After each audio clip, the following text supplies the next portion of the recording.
Okay, mamas, I'm going to show you how to use the kefir cage. Here it is to hold your kefir grains while you're making kefir. So first I'm going to pour my kefir in here, and I'm going to strain it so I can get my grains.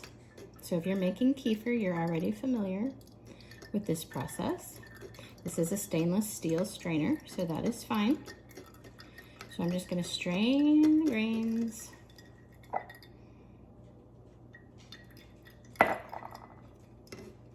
And you'll notice that this is for a quart, so that's good sized.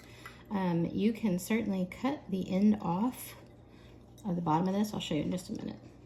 You can cut the end off of it if you want to use it in a smaller container, or cut the top, I guess, as long as you keep that cap on it.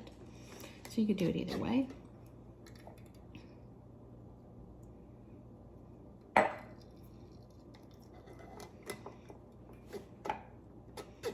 All right.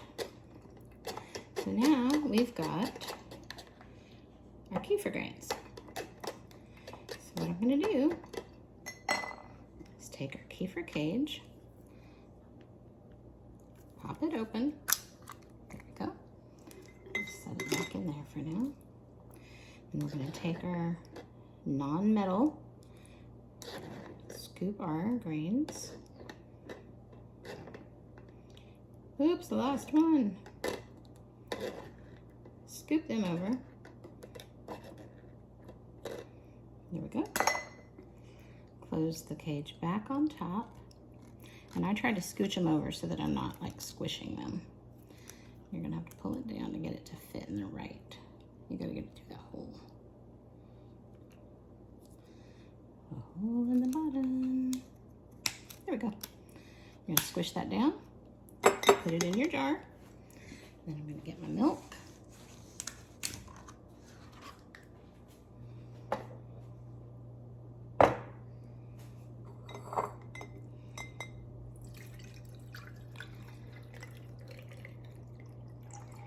I'm going to fill it up.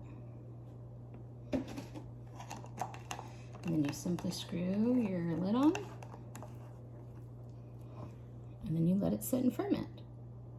So then what will happen is, depending on how many grains you have in there, how much milk you've used, once you start seeing it separate, you see those pockets of whey, you know it's done. So then what you do is you'll unscrew it. You'll pull your grains out. And if it looks like there's any thickness in there, you can certainly, hold them over something and rinse them with milk to get them thinned out a bit. But typically they're going to be fine just as they are. And they will be ready for, this will be your kefir after it ferments, and then you can take this, put it in a new jar, and start it again. You can also, if you want to store your grains and have them just, nap for a while, you can put them in milk and just put them in the refrigerator just like this if you want, okay? So, there's a lot of variations with it. It's just something you have to get used to using, but it's very helpful if you're having trouble, really straining your grains out.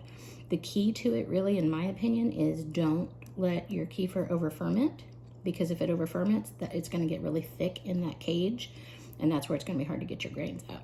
So keep an eye on it, depending on the temperature of your kitchen, how many grains you have, all of that, how much milk.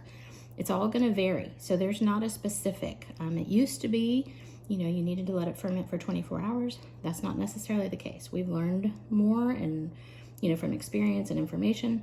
So just keep an eye on it, and when you start seeing it separate or thicken up and you see little pockets of whey in there, either the top or the bottom for that matter, it's ready to go. All right, I will post a link to the kefir cage in the comments of this video. Thanks, ladies.